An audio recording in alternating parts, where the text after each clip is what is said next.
أعوذ بالله من الشيطان الرجيم بسم الله الرحمن الرحيم وما أبرئ نفسي إن النفس لأمارة بالسوء إلا ما رحم ربي إن ربي غفور رحيم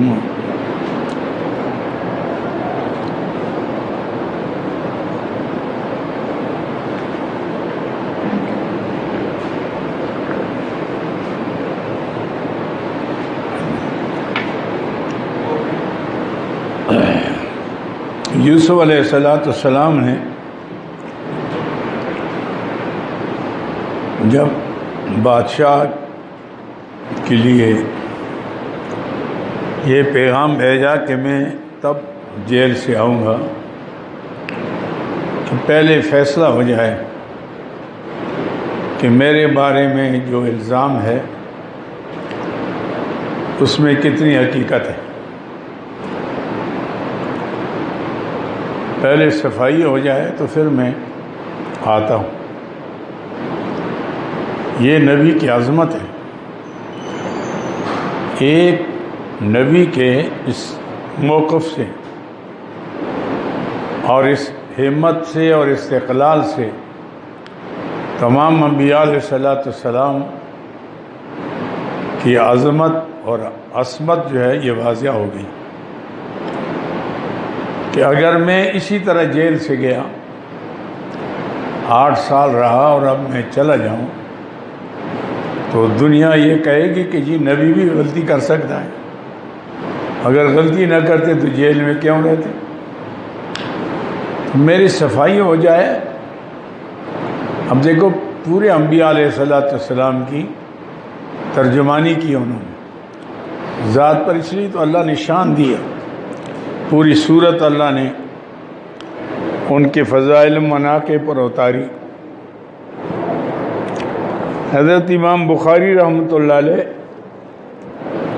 جو آج پوری دنیا میں امیر المومنین فی الحدیث کہتے ہیں اور سب سے زیادہ پڑھی جاتی ہے، حالانکہ سارے محدثین ہیں، چھوٹے عمر میں علم پڑھنے کے لیے جا رہے ہیں تو والدہ نے کچھ ان کو پیسے دیے جو باپ کے ترکے سے رہ گئے تھے کہ آپ علم پر یہ صرف کریں، علم پڑھیں۔ کشتی میں بیٹھتے ہیں تو کشتی والے نے پیسے مانگے، انہوں نے پوری حمایلی نکالی، بچے تھے، اسے پیسے نکال کر اس کو دیے کرایہ۔ پاس ایک بدماش بیٹھا تھا، اس نے دیکھا کہ بچہ چھوٹا ہے، اس کے پاس پیسہ بھی بڑا ہے اور کوئی آئے نہیں اس کے ساتھ، تو کسی بہانے سے اس سے پیسے لیے جائیں۔ شور مچایا کہ میرے پیسے گر گئے ہیں، پیسے کی معنی گر گئی ہے، دیکھا تو تھا اس نے۔ اب تلاشی شروع ہوئی تو امام بخاری ہم سے سمجھ گئے، انہیں پوری ہمینی لے کر نا دریا میں پھینک دی، پیسہ ایک نہیں رہا۔ اب تلاشی لی تو کچھ بھی نہیں ملا۔ تھوڑی دیر کے بعد وہ شخص پاس آیا کہ بچے بات سنو، پیسے کدھر چلے گئے؟ انہوں نے کہا دریا میں پھینکے میں۔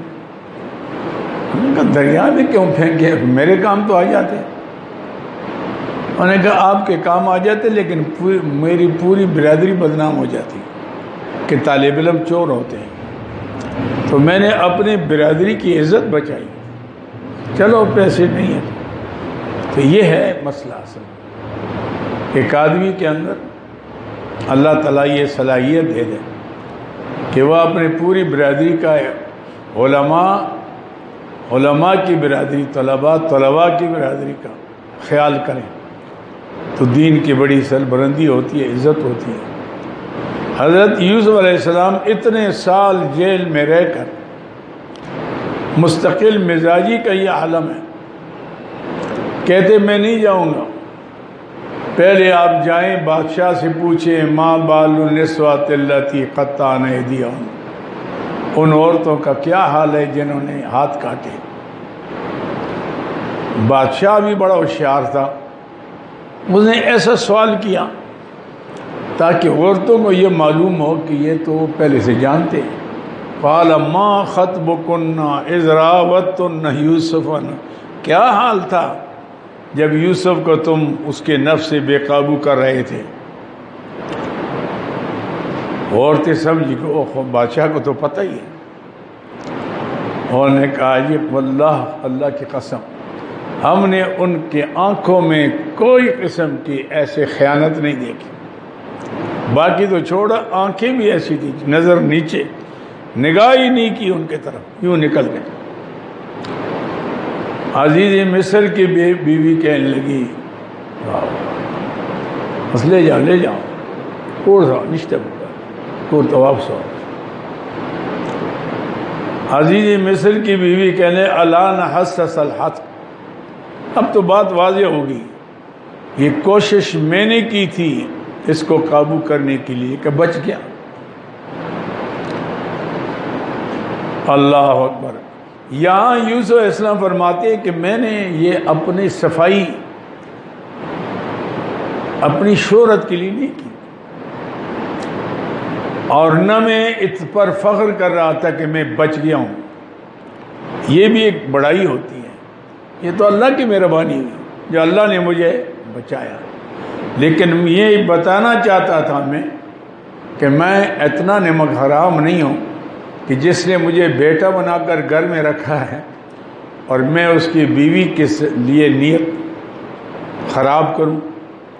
یہ تو کمینے لوگوں کا کام ہوتا ہے۔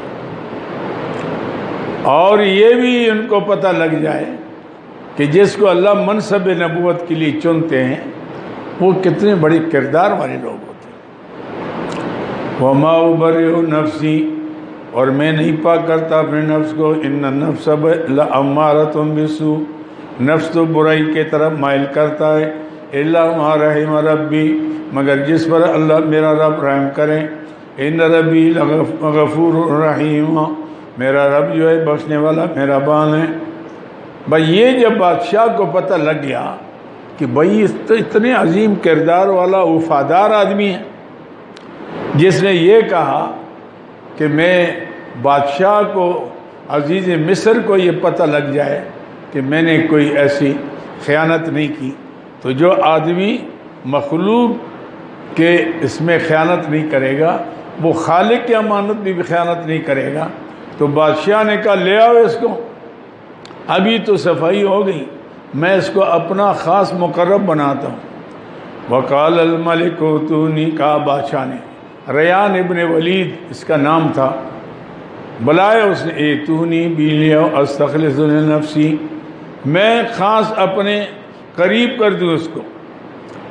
فلما کلمہ، جب آپ ایک دوسرے کی بات ہو گئی، قال انک الیوم لدینا مکین امین، آج میرے یہاں آپ مکین، بڑے معزز ہوں گے، امین بڑے معتبر امانت دار، میرے ہاں تو آپ، لیکن آپ یہ بتائیں کہ کون سا عہدہ لینا چاہتے ہیں۔ عہدے کا طلب کرنا جو ہے نا یہ تو ٹھیک نہیں، شریعت میں منع ہے۔ یہ جو لوگ پیسے خرچ کر کے وزیر بنتے ہیں اس لیے پھر خنزیر ہوتے ہیں، ان سے پھر کام اللہ کی نصرت شامل حال نہیں ہوتی۔ ہاں اگر آپ خود طلب نہیں کرتے اور آپ کو کوئی عہدہ ایسا ملتا ہے جس میں آپ خالق یا مخلوق کی خدمت کر سکتے ہیں تو آپ اس کو قبول کر سکتے ہیں، بے شک وہ کسی غیر مسلم کا کیوں نہ ہو، ہاشم یعنی، بشرطے کہ اس کے آمد کے ذرائع جو ہیں وہ غلط نہ ہوں۔ تو اس لیے انہوں نے کہا جی آپ تو میرے ہاں تو معزز ہیں، یعنی آپ کو میں وزیر بنانا چاہتا ہوں اور امین ہیں، آپ امانت دار ہیں، تو لہٰذا میں اس اعتبار سے آپ کو عہدہ دینا چاہتا ہوں، کون سا لینا چاہتے ہیں؟ قال جلنی علی خزائن الارض، اللہ فرمایا مجھے پھر وزیر پیداوار، وزیر خزانہ بنا لیں، تاکہ جو خواب آپ نے دیکھا ہے اس کے مطابق میں پھر تدبیر کروں۔ کیونکہ آگے جو 7 سال ہیں بارشیں ہوں گی، فصل اگے گا، آئندہ 7 سال قحط کے آئیں گے، تو اگر اس میں تدبیر نہ ہوئی غلہ بچانے کی تو آئندہ قحط میں ہم بھی مبتلا ہو جائیں گے۔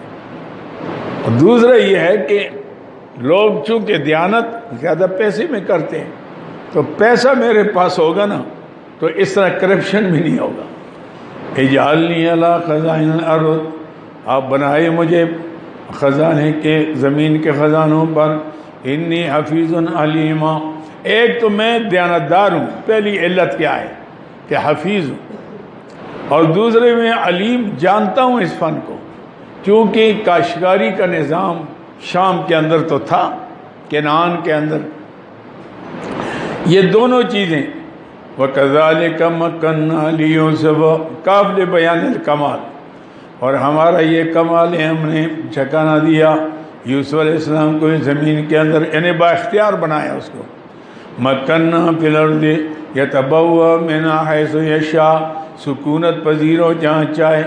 ایک وقت تک تو وزیر اقصا نہ رہے، بادشاہ ان کے ہاتھ پر پھر بیعت کر کے مسلمان ہو گئے۔ جب مسلمان ہو گئے تو مرید ہو گئے، انہوں نے کہا جی پھر مجھے ضرورت نہیں ہے اب حکومت کرنے کی، یہ آپ میرا تخت جانے، آپ جانے، چلو اب آپ کا کام ہے آگے اس کو لے کر آپ۔ تو اس لیے اللہ نے پھر یتبوّأ، پھر حیث یشاء، تو پھر پوری حکومت مصر کی حضرت یوسف علیہ السلام کو مل گئی۔ نصیب برحمتنا من نشاء، ہم پہنچاتے اپنے رحمت سے جس کو چاہتے ہیں، ولا نضيع اجر المحسنین، ہم نہیں ضائع کرتے اجر کسی نیکوکار کا۔ جب نیکی کی یوسف علیہ السلام کا کردار، اللہ نے اس کا صلہ دے دیا۔ دیانت کا صلہ ہمیشہ اللہ تعالیٰ دیتے ہیں، اللہ کے پاس ہے سارے اختیارات، لیکن انسان کے اعمال جب ہوں گے اسی پر اس کے نتائج مرتب ہوتے ہیں۔ ولا اجر الاخر، یہ تو دنیا کا ہے، ولا اجر الاخرۃ خیر للذین آمنوا، آخرت کا اجر بہتر ایمان والوں کے لیے، وکانوا یتقون، بشرطِ ایمان ہو اور تقوی، یہ دو چیزیں شرط ہیں۔ ایمان نہ ہو تو تقوی تو پھر کچھ ہے ہی نہیں، ایمان بھی ہو اور پھر ایمان کے تقاضے پورے کرتا ہو کہ اللہ کے منع کردہ کاموں سے، حرام سے اپنے آپ کو بچاتا ہے۔ وجاء اخوۃ یوسف، یہ حال نمبر 10 آ گیا، حال نمبر وجاء اخوۃ یوسف۔ اب نتیجہ یہ نکلا کہ یوسف علیہ السلام مصر کے حکمران بن گئے، بادشاہ بن گئے۔ اب انہوں نے کیا کیا کہ غلے کا اس بادشاہ کے خواب کی تعبیر کے مطابق سنبھالنا شروع کیا۔ اب 7 سال تک کھاتے بھی رہے، کچھ بیچتی بھی رہی، باقی ذخیرہ اندوزی کی۔ اب